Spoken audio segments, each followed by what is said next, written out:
Afternoon students, फिर स्वागत है आपका पॉल साइंस क्लासेस बाय दीपक सर। आज हमारे पास जो चैप्टर है वो है कॉन्टेम्प्रेरी साउथ एशिया। वो भी 6 मार्क्स में आता है। बड़ा इंपॉर्टेंट चैप्टर है, 6 नंबर हमें ये चैप्टर देगा। और अगर मैं बोर्ड पॉइंट ऑफ व्यू से देखूँ तो इसमें से एक लॉन्ग आंसर आता ही आता है। तो ये चैप्टर जब शुरुआत होती है इसमें हम साउथ एशिया डिस्कस करेंगे, पाकिस्तान के बारे में पढ़ेंगे, उसकी पॉलिटिक्स, बांग्लादेश के बारे में देखेंगे, नेपाल की कहानी पढ़ेंगे, श्रीलंका का देखेंगे और इंडो पाक कॉन्फ्लिक्ट और इंडिया नेबर्स, और लास्ट में सार्क देखेंगे।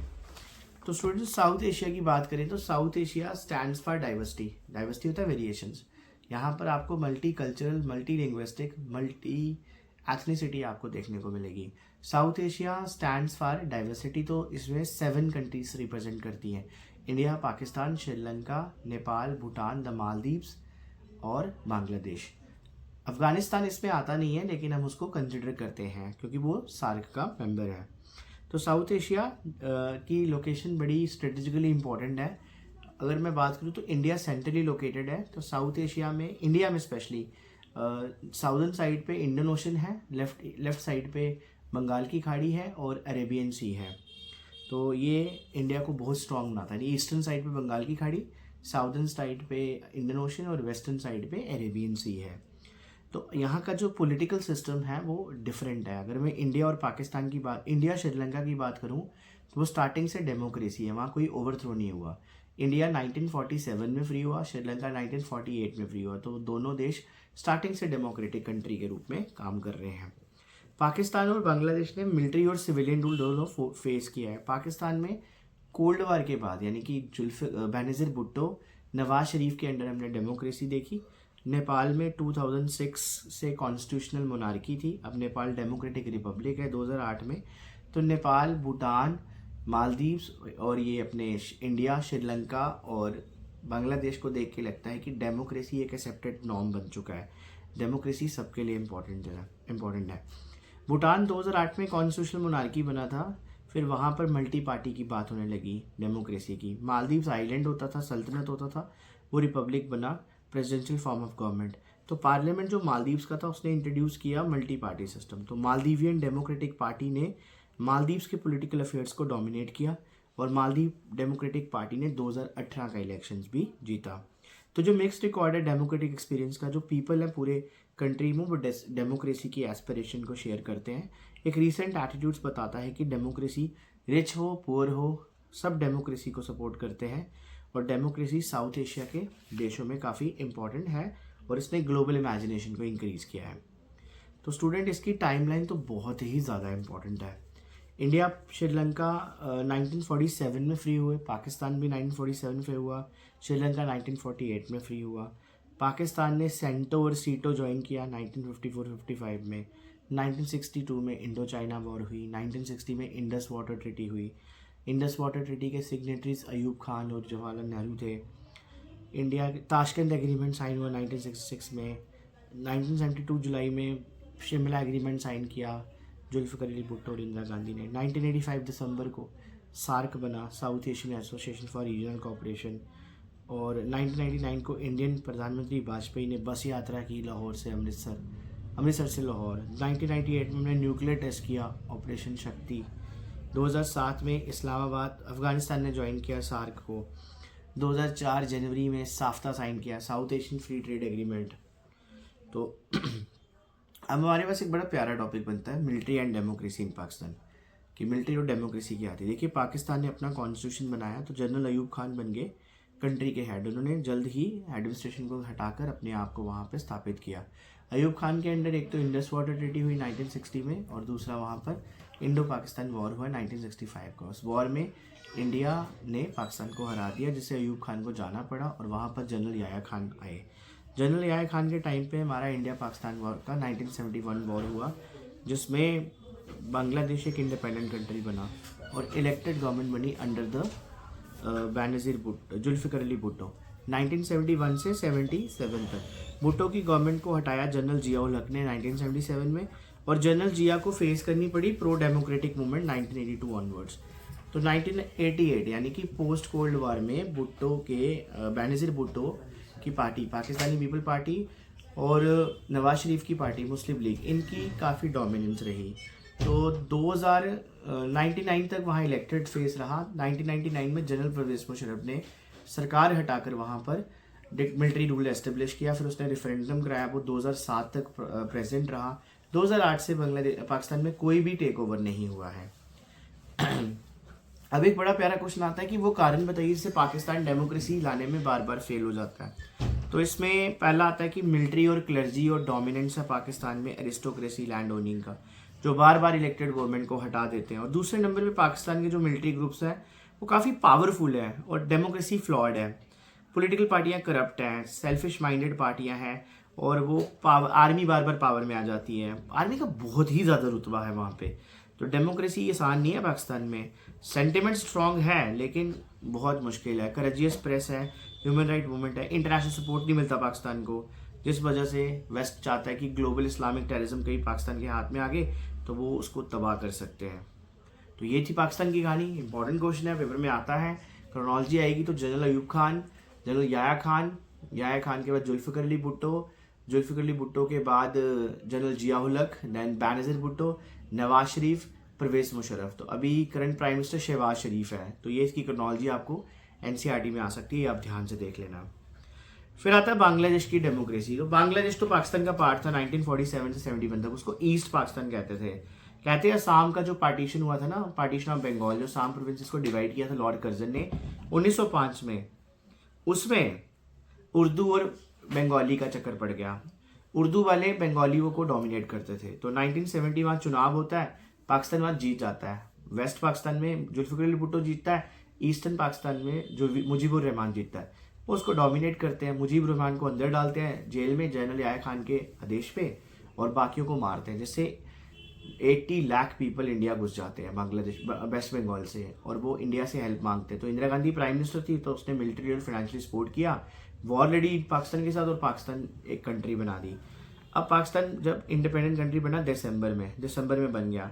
अब बांग्लादेश ने जब अपना कॉन्स्टिट्यूशन बनाया तो उसने सेकुलरिज्म, डेमोक्रेसी और सोशलिज्म पे बात की। जल्द ही मुजीबुर रहमान ने कॉन्स्टिट्यूशन को चेंज कर दिया। उसने वहाँ पे पार्लियामेंट्री से प्रेसिडेंशियल फॉर्म ऑफ गवर्नमेंट ले आया, और उसने बस एक ही पार्टी वहाँ रखी, अवामी लीग, बाकी सारी पार्टियों को हटा दिया।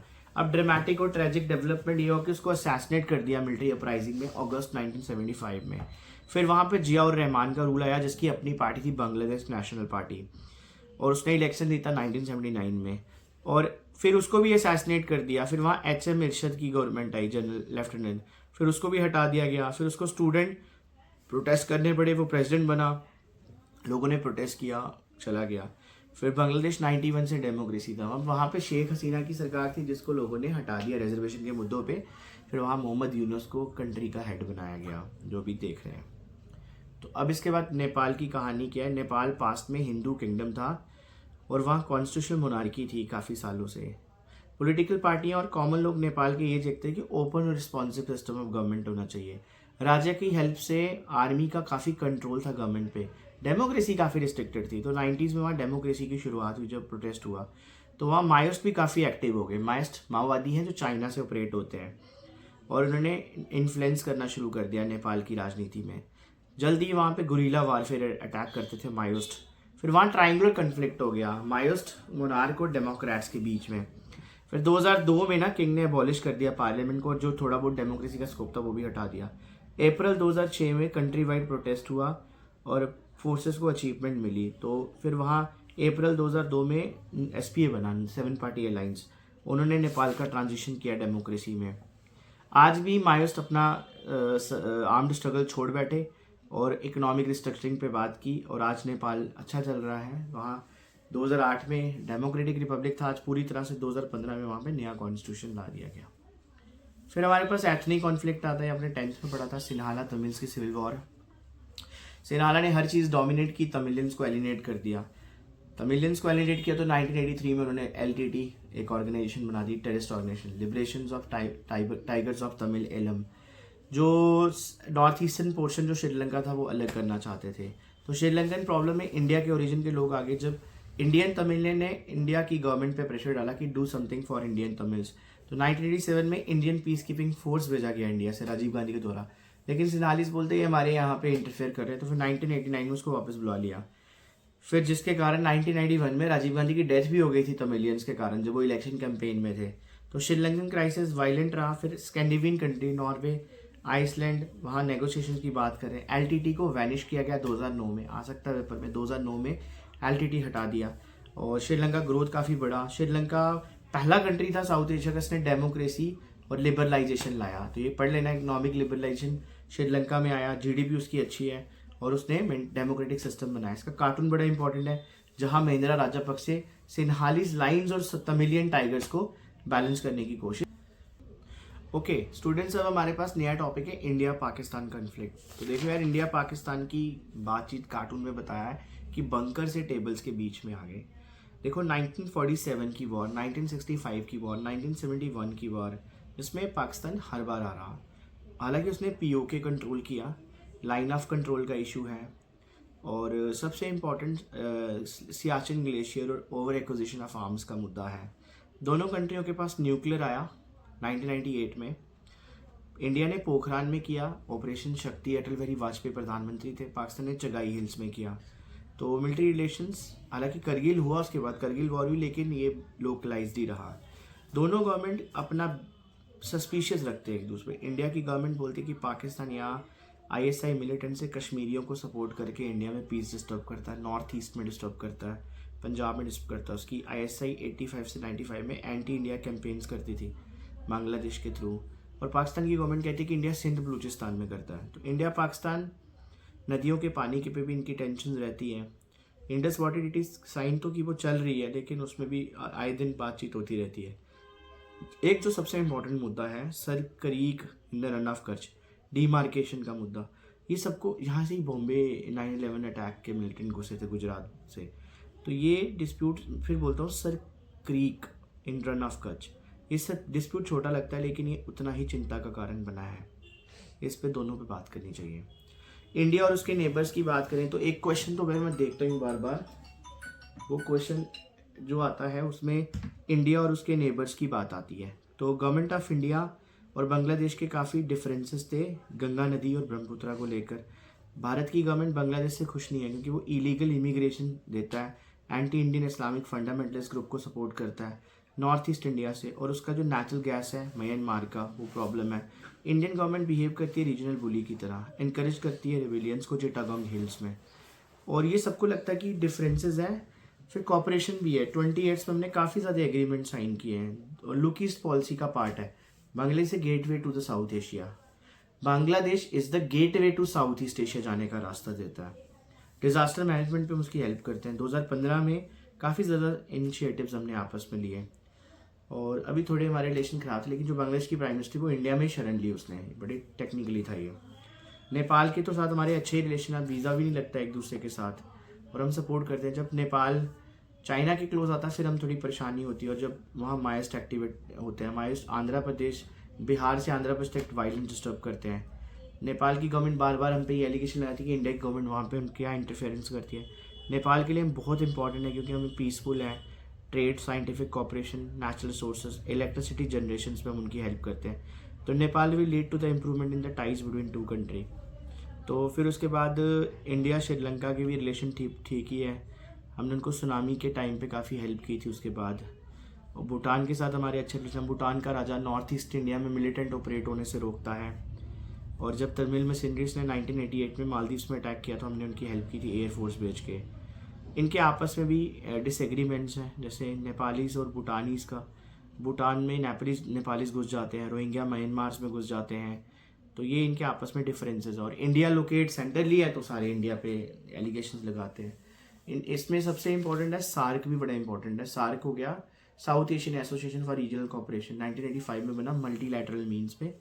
फिर इन्होंने 2004 इस्लामाबाद समिट में सफ्ता साइन किया, south Asian free trade agreement, लेकिन वो फेल हो गया क्योंकि वो बोलते थे कि इंडिया, नेपाल, श्रीलंका के ऑलरेडी बायलैटरल रिलेशंस हैं।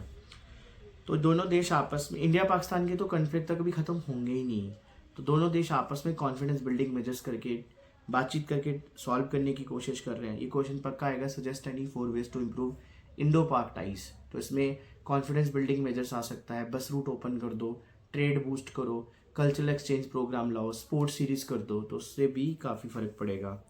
कोई भी देश अकेले नहीं रह सकता, तो इसके लिए चाइना यूएस काफ़ी एक्टिव हो जाते हैं इस रीजन में। तो पाकिस्तान और चाइना की पार्टनरशिप से इंडिया को थोड़ी दिक्कत होती है। लेकिन जब हमने इकॉनमी ओपन की 1991 में, तो पाकिस्तान और इंडिया और पाकिस्तान के रिलेशन अच्छे हैं। तो हम कैसे यूएस के इंडिया के साथ भी अच्छे रिलेशन है, पाकिस्तान के पीछे। तो यूएस ग्लोबल मास्टर है, वो वही देखेगा जहाँ उसका नेशनल इंटरेस्ट होगा। बट इंडिया के साथ अच्छे हैं, तो हमारा जो लार्जेस्ट डायस्पोरा है, हमारा जो लोग बाहर काम करते हैं, वो एक बड़ा एज है हमारे लिए। हमारी जो ग्लोबल इनिशिएटिव कंपनीज हैं, गूगल ले लो, माइक्रोसॉफ्ट ले लो, उनके सबके सीईओज इंडियंस हैं।